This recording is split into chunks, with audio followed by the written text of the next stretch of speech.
ወልድኪ ነፍሳተ ሶባራየኪ በእሳተ ኩነኔ ዘሃሙ ማርያም ትብሊ በንቲ አዎሙ።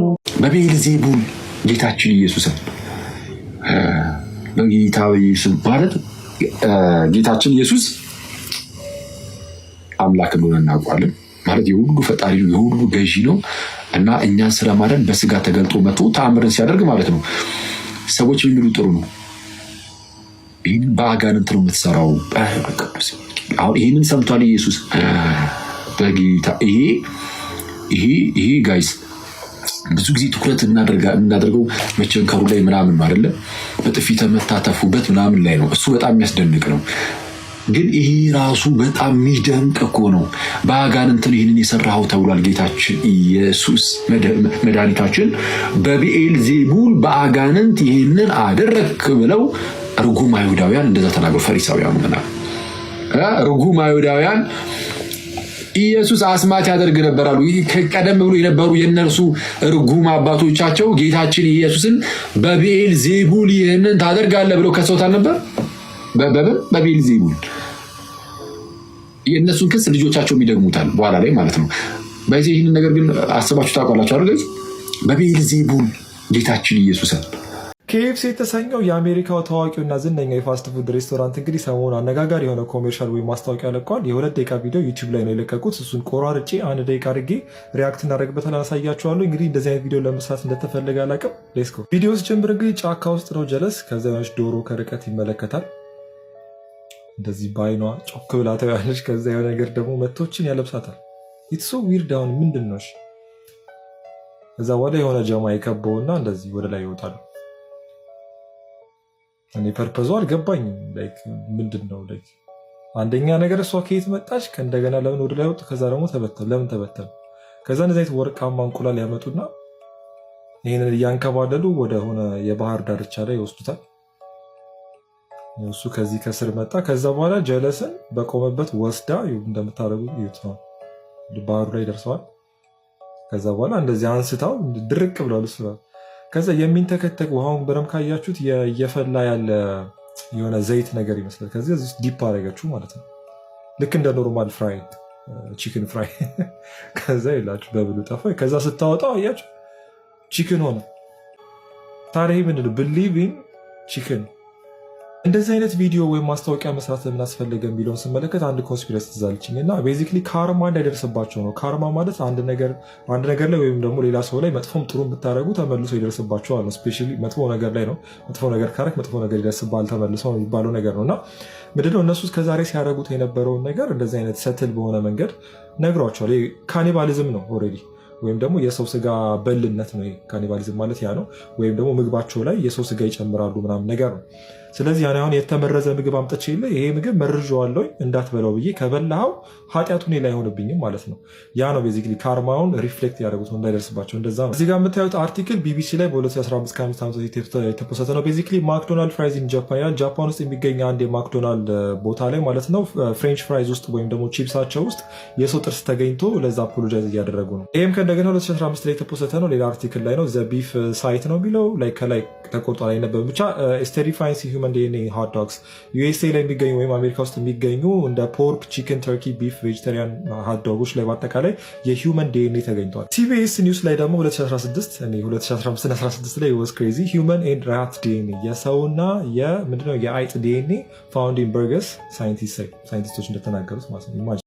طارت روحي حبا في المنام إليك قام كل قربا سيدي إلى البيت طارت روحي حبا في المنام طارت روحي حبا في المنام إليك وجد السهدينا قال يا نهدينا روحي حبا في المنام إليك قام طارت روحي حبا في المنام إليك قام كل قربا وجد السكينة محمد نبي قربا سيدي إلى البيت قلبي في المدينة وجد السهدينا طارت روحي حبا في المنام سيدي إلى البيت قلبي في المدينة وجد السهدينا محمد نبينا ይመስለኛል ሙስሊሞች እህቶቻችን የጀመሩት ሂጃብ ማልበስ አዲሱ ቻሌንጅ ይመስለኛልና ደስ የሚል ነገር ደስ ይላል። ይበለ የሚያሰኝ ነው። ግን በዛው አጋጣሚ እንግዲህ እያለበሱ ያሉት ማተብ ያሰረው ኦርቶዶክሳውያንን ነውና ኢቨን ተሳስተው እንኳን አንድ ፕሮቴስታንት ያለው ሰው አላየሁም። ቲክታክ ላይ ይቻሉ ቪዲዮዎች ሙሉ ገብቼ አላየሁም። አንድ ፕሮቴስታንት ኦርቶዶክሳውያን ብቻ ናቸው ማተብ ያስቡ ማለት ነው። እስቲ እንደዚህ የለበሳችሁ ላላችሁ ልጆች አንድ ቻሌንጅ ለእናንተም እንስጣችሁ። እንደዚህ ለማለት አድርጉም። እናንተም ማተብ እኛ እንሰጣችኋለን። በውስጥ በኩል አውሩ ነኝ አንዳች ጀምሮ ጀለቢያ ወይም ይሄ የሚለበሰውን የሙስሊሞችን የለበሱ ልጆች ሄዱና ማተብ ያምርብሻል እስቲ ላርብልሽ ብላችሁ ሰሩላት። እስቲ ምን ያስላችኋል? ብትጀምሩ አሪፍ ነው ነገር። እናንተም ማተብ ወስዳችሁ ወይ መስቀል ይዛችሁ ይኸው ያምርብሻል ልሰልልሽ ብላችሁ ጠይቋት እስቲ። የእሷን መልስ ደግሞ በቪዲዮም ሆነ በፎቶም ይሁን ለእኛ አጋሩን። ቲክታክ ላይ አይቻለኝ ነው እያስባለሁ። በነገራችን ለቤተክርስቲያን ተገላልታችሁ እርቃናችሁ ይድራለች ሲጀመር። ይሄም ሌሎች ናቸው እንደዚህ እና የቤተክርስቲያን አስተምሮት እንዲሁም እንደዚህ ነው።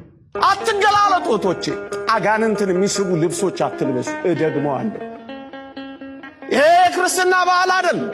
እና ሴቶች ሴቶቻችን ቤተክርስቲያን እርቃናችሁን አትሂዱ እያለቻችሁ እናንተ ደግሞ እርቃናችሁን እየሄዳችሁ የእነሱ አላወዝ እኮ ደስ ይላል በላ ብትሉ ሰዎች ሰላም ናቸዋል። ሰው ዋና ፖይንት ምንድነው? እነሱ ለእናንተ እነዚህ እንዳለበሷችሁ እናንተም እስኪ የእኛ ምልክታችን የእነሱ ምልክታቸው ይሄ የሚለብሱ ጀለቢያ ከሆነ የሴቶቹ እናንተ ደግሞ ማተብ ነው። የኛ ምልክታችን ውበታችን ማተብ ነው እና ማተብ ገዝተን እንሰጣቸዋለን እኛ።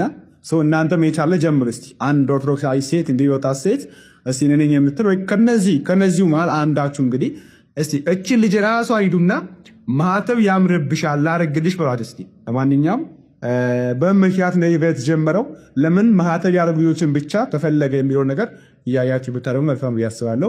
እንደዚህ የወረደ ተግባር ለማድረግ የተለየ እውቀት አይጠይቅም። ማንም ሰው በዚህ ዘመን መጽሐፍ ቅዱስንም ቁርአንም ከኦንላይን ገዝቶ እንደፈለገ ማድረግ ይችላል። ነገር ግን እኛ ኦርቶዶክሳውያን ስንታሰር ዝም የምንለው፣ ስንገደል ዝም የምንለው፣ ቤተክርስቲያናችን ሲቃጠል፣ ቅዱሳን ሲሰደቡ ዝም የምንለው ፍራቻ አይደለም። የመጀመሪያው መንግስታችን በሰማይ ስለሆነ ስለኛ አስተምሮታችንም ስለማይፈቅድልን፣ ሁለተኛ ደረጃ ደግሞ በተቋም ስለምንመራ በመንፈስ ቅዱስ ስለምንመራ የአባቶቻችንን ትእዛዝ ስለምንጠብቅ እንጂ ለሚሰነዘሩ ማንኛቸውም ጥቃት ለመመለስ እኛ ኦርቶዶክሳውያን የምናንስ አይደለንም። ለዚህ ደግሞ ታሪክን ወደኋላ ተመልሰን ሀገራችን ድል ያደረገቻቸውን ጦርነቶች ብንመለከት ኦርቶዶክስ ምን ያህል እንኳን ለራሱ አይደለም ለሀገርም ዘብ እንደሆነች የሚያሳይ ነው። በሁለተኛ ደረጃ ዝም የምንልበት ምክንያት የትኛውም ጥያቄ ቢመጣልን በማስተማር በአስተምሮታችን ሃይማኖታችን ትክክለኛ ስለሆነች በአስተምሮታችን ስለምንመልስ እንደምንመልስ ስለምናምን በአስተምሮታችን ስለምንመካ ነው። ብዙዎች ቁርአናቸው ላይ ወይም ደግሞ ፕሮቴስታንቶችም ሆነ የያዙት መጽሐፍ ቅዱስ ላይ የሚነሳውን ጥያቄ ላለመመለስ በስድብ ይሄዳሉ፣ በማስፈራራት በዛቻ ይሄዳሉ። ቤተክርስቲያን ግን ሙሉ ስለሆነች እነዚህን መንገድ አትከተልም። ማንንም አትሰድብም። ማንም ላይ ሰይፏን ሰገባዋንም አታነሳም። ማንሳት ባለብን ጊዜ እናነሳለን። ነገር ግን ከላይ ሰደበን ብለን ዘራፍ የምንል አይደለም። ለእያንዳንዱ መልስ ስላለን ማለት ነው። ቅዱስ ሲኖዶስ አሁን ላይ ዝምታው በብዙ መንገዶች በዝተዋል። መልስ እንጠብቃለን። የሃይማኖት ተቋማት በዚህ ጉዳይ መልስ እንጠብቃለን። የእፎይን ፎቶ ፕሮፋይል ስላደረጉ ብቻ፣ በአጋጣሚ የእፎይ ፎቶ ስልካቸው ላይ ስለተገኘ ብቻ በአጋሮ ከተማ በተለያዩ የኦሮሚያ ክልል ውስጥ ታስረው የሚገኙ ኦርቶዶክሳውያን በአስቸኳይ እንዲፈቱ እንፈልጋለን። ቤታችንን የማስጠበቅ ኃላፊነትና ግዴታ ስላለብን ቅዱስ ሲኖዶስ እስከዛሬ ያደረገውን ዝምታ በመስበር ወደፊት በመራመድ ቤተክርስቲያንና ልጆቿን እንዲያስከብር ጥሬን አስተላልፋለሁ። ይህ ግለሰብ የዚህ ልጅ ወንድም ነው። የሙባረክ ተሰማ ወንድም ነው። የሚገኘው ቱርክ ነው። እንዲህ አይነት የወረደ ርካሽ ነገር ማድረግ በጣም ቀላል ነው። እኔ በቤቴ ቁርአን አለ፣ ግን እንደዚህ አይነት የወረደ ተግባር አላደርግም። ምክንያቱም ለሚነሱ ጥያቄዎች ቤተክርስቲያን መልስ ስላላት ትክክለኛ መንገድ ላይ ስለቆምኩኝ የትኛውም ጫጫታ የትኛውም ግሪሳ አያስፈራኝም፣ አያስደነግጠኝም። መሞትም ከሆነ እንደ ኦርቶዶክስ በደስታ ለሃይማኖቱ አንገቱን የሚሰጥ ታይቶም ተሰምቶም አይታወቅም። የሚገል አይደለም፣ አንገቱን የሚሰጥ እውነተኛ ስለሆነች። ያን ስንል ደግሞ ቤተክርስቲያናችንን ማስከበር ራሳችንን ማስከበር አንችልም ማለት አይደለም። ለዛ ታሪክን ወደኋላ ተመልሳችሁ አገላብጡ። ቤተክርስቲያን በሁሉም ሙሉ ናት። ዝምታችን፣ አርምሟችን፣ ትዕግስታችን ፍራቻ ሳይሆን አስተምሮታችንና የእግዚአብሔር ትእዛዝ ስለሆነ ብቻ ነው። በወንድማችን እፎይ ጉዳይ የኢትዮጵያ ቴሌቪዥን በአደባባይ ዳኛ አድርጎ ካስቀመጣቸው ሰዎች መካከል ሀውለት አህመድ የተባለችው ግለሰብ በፌስቡክ ፔጇ ወንድማችን እፎይን አስመልክቶ እንደዚህ አይነት ልጥፍ ለጥፋለች። እንግዲህ እንደዚህ ነው። ከልጥፎ ውስጥ መካከል በተዘዋዋሪ ቃል እንገለዋለን ብላለች። ይህ ባለማተብ አንድ ቀንም ሰይፍ ከአንገቱ ተለይቶ አያውቅም። አንገቱ ላይ ማህተብ ያንጠለጠለ በሙሉ እንደዚህ በአደባባይ ሞት እየታወጀበት ይገኛል። እኔ ሞት የተፈረደብኝ እፎይ ነኝ። ወንድማችን እፎይ በሄድክበት ሁሉም መብራን ጥላ ከለላቱን ዛሬም ነገ እፎይ ነኝ። እፎይ መጣ። እፎይ ሲመጣ ጥያቄዎች በዙ ማለት በእስልምና ዙሪያ በጣም ብዙ ነገር ማንሳት ጀመረ። የሚናገራቸው እኔ ውሸት ነው እንዳልል ቁርአን ላይ ተፍሲር ባላረግም ሼኮች በጣም ትላልቅ ሼኮች ዱዓ በሚደረግበት ሰዓት ቁጭ ብዬ አዳምጬ የተናገሩኝ ብዙ ነገሮች እሱ መልሶ እየተናገራቸው ነው። እና ደግሞ ቁርአንን ደግሞ ፍቺ ያደረጉ በጣም ትላልቅ ዑለማዎችም አሉ። ከዛም አልፎ ደግሞ ተፍሲር ያደረጉ የፈሰሩትን መልሶ ሲናገር መጨረሻ እኔ እንደውም የምሩን በቃ ከመውደድም አልፎ ራሴ ወደ ለመጠየቅ መሞከር ጀመርኩ። አሁን ከነ ማዳመጥ ጀመርኩ። በስነ ስርዓት ክርስትና ህይወትን አልገባበትም፣ ገና አልተቀበልኩም።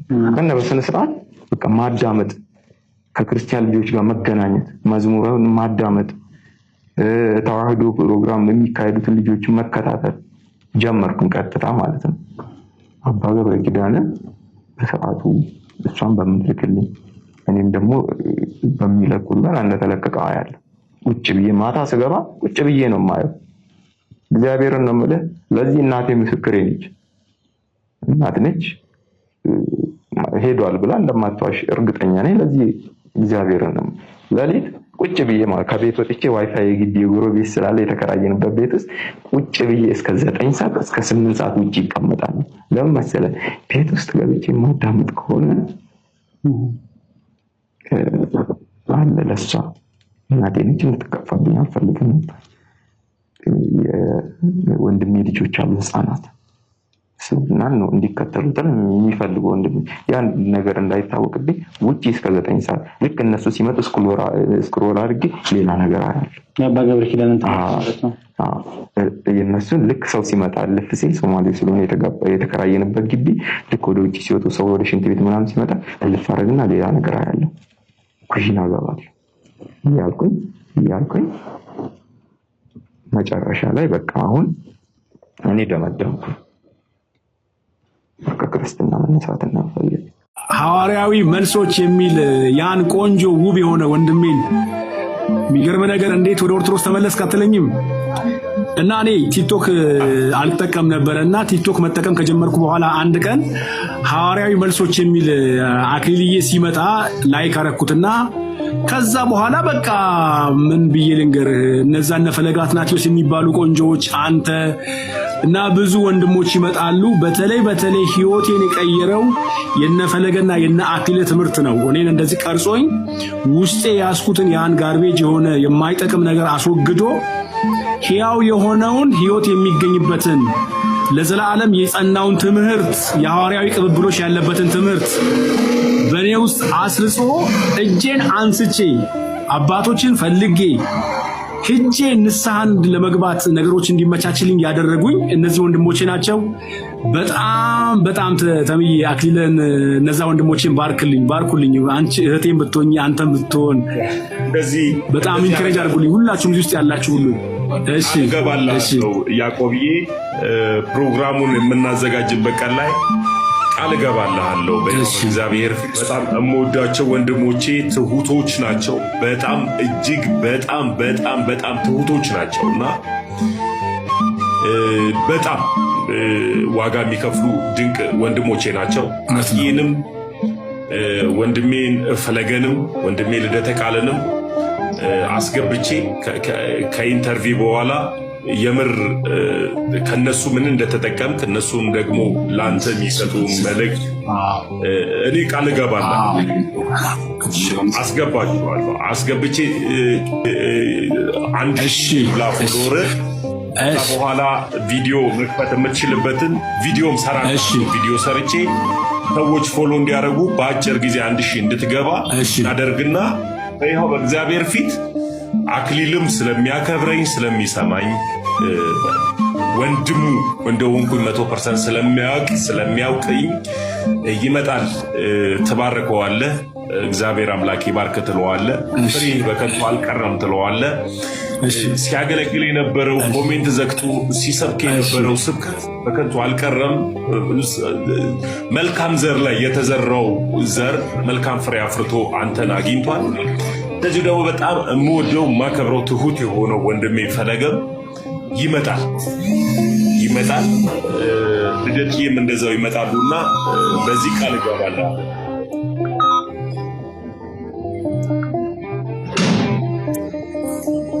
በዚህ ቃል እገባለሁ። ሄኖኬ ታውቀዋለህ? ነቢይ ሄኖክ ይባላል። የጎዳና ሰባኪ ነው። ቸርችም አለው። እሱም ከነ ፋሚሊው ነው። እሱ ከነ ሚስቱ ናት። ልክ እንዳንተ ጀግና ሚስት አለችውና እሷ ናት ወደ ቤተ ክርስቲያን እንዲቀርብ ያደረገችውና ኦርቶዶክስ እንዲሆን ያደረገችው። ከነ ቤተሰቡን የተጠመቀውና ሄኖክዬንም ትንሽ አናግረው። ሄኖኬ ሰላም ብያለሁ። ሰላም ለእናንተ ይሁን። እጅግ የተወደዳችሁ ወንድም እህቶቼ፣ ዛሬ ደግሞ በጣም በያዕቆብ ደስ ብሎኛል። ያዕቆብ እንኳን በሰላም መጣ ወደ እናት ቤተ ክርስቲያን። እንዴት ነህ? ደህና ነው ያዕቆብ? እግዚአብሔር ይመስገን ወንድሜ ሄኖክ፣ በአንተ ደግሞ እጅግ በጣም ደስ ብሎኛል። የሚገርምህ የሆነ ጊዜ ነው ያየው አንተን። እኔ እንደውም ያኔ ገና አልተቀላቀልኩም ወደ ቤተክርስቲያን ነበርና ከዚህ በኋላ ላይ የኦርቶዶክስ ተዋህዶ ልጅ ነኝ እኔ ወንጌላዊ ሄኖክ አይደለሁም ስትል በጣም ጽንሴ ዘለለ እንደ ኤልሳቤጥና እጅግ በጣም ሐሴት አደረኩኝ በአንተም ደግሞ ጉልበት አገኘው ማለት ነውና እንኳን ደስ አለህ አንተ ምን ወንድም። እንኳን እግዚአብሔር ለዚህ ክብር የሆነ ህይወት ላለበት ቤት እንድትመጣ እንኳን እግዚአብሔር ረዳኝ ነው ወንድም። አሜን። ያዕቆብዬ በጣም ደስ ብሎኛል። በጣም የምወድሽም ማከብርሽ እህቴ ውብዬ ሰላም ብዬሻለሁ። ኤርሚ ነገር ምንድነው እንግዲህ እኛ ያው አንተም ታውቀዋለህ ኦርቶዶክሳዊ ለመሆን ከወሰንክበትና ከሆንክ በኋላ ያለህን ሰላም፣ ያለህን እረፍት፣ ያለህን ደስታ የማይካድ ሐቆችን እኛ ሁላችንም እናውቃለን። በነፍሳችን ውስጥ ያለውን ነገር እኛንን የምንረዳው፣ ሰው አይረዳልም። አሁን እኔ አርፍ ያለው ምናምን ብትለው አንድ ሰው እንዴ ምን ነው ቆመ ሄድ እንዴ ሊል ይችላል። ቆመ መሄድን አለማረፍ ጋር ሊያያይዝ ይችላል። እረፍት ነፍስ ውስጥ ነው። ለነፍሳችሁም እረፍት ታገኛላችሁ ነው የሚለው ቃሉና እኛ በነፍሳችን ነው ያረፍነው። እና ምንድነው እኔ አሁን ብዙ ጊዜ የምሰማው አንተ እኔ ማረገው ነጠላ ለካ የፕሮቴስታንቱን ዓለም አስጨንቋል። እና ምንድነው አሁን የሰማሁት አንድ እህት ቤት ድረስ መጣ።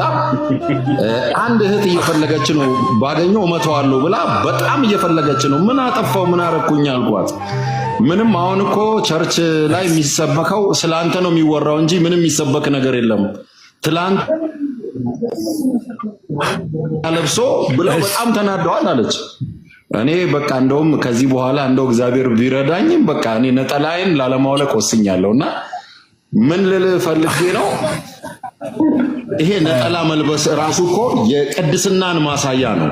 አየህ፣ በበጉ ደም ልብሳቸውን አጥበው ነጭ አድርገዋል ይላልና ይሄ ነጭ ነገር ባይዘወይ ጨለማውን ያስጨንቃል ባይዘወይ፣ ምክንያቱም የቅድስና ምሳሌ ስለሆነ። እውነት ነው። እኛ 50 ዓመት ታመምን። እግዚአብሔር ይየን። በእውነት ይሄ የዛሬው ጸሎት የኢትዮጵያ ጸሎት ይሁንልን፣ የፈውስ ጸሎት ይሁንልን። ይሄ ዘይት በኢትዮጵያ ምድር ላይ የሰላምና የእርቅ የፍቅር ዘይት ሆኖ በምድሪቱ ላይ ይፍሰስልን። ይሄ ቅዱስ የተባለ ይሄ በእውነት በኢትዮጵያ መቼም መንፈሳዊ ነገር ጊዜና ቦታ አይገድበውም። ይሄ መንፈሳዊ ነገር ዛሬ በዚህ ያነባ ነው ለምድራችንም ይሁንልን። እናንተ ይህንን ያዘጋጃችሁ ካህናት፣ እኔ ራሴን እናዘዛለሁ። ብፁዕ አባታችን አይተው እንደው አላውቅም ከዚህ ቀደም የዚህ አይነት ጸሎት እኔ የመጀመሪያ ጊዜ ነው። እግዚአብሔር ይባርካችሁ፣ ክህነታችሁን ይባርክ፣ በምድሪቱ ደግሞ ፈውስና በረከት አድርጎ ይስጣችሁ እግዚአብሔር። በዚህ የምታገለግሉት የላይ ለላይ አይሁንባችሁ፣ በሰማያዊ ዙፋን ባለው በቅዱሱ እግዚአብሔር ይጻፍላችሁ። በዚያ በሰማያዊ ዙፋኑ ያለው እሱ የቅዱሳን አምላክ እሱ ይመልከታችሁ። እርግጠኛ ነኝ የሰማይቱ ቤተክርስቲያን በዛሬው ዕለት አብራን ተሳትፋለች። የቅዱሳን ህብረት አብረውን አሉ። ከዚህ ስንጀምር ጀምሮ እስክንጨርስ አሉ። እነሱ ቀጥለዋል። የእነሱ በረከት በእናንተ ላይ ይደር። አምላካችን ቀኑን የተባረከ ያድርግልን። ክብርና ምስጋና ለተቀደሰው ስሙ ይሁን ዛሬም ዘወትርም ለዘላለሙ አሜን።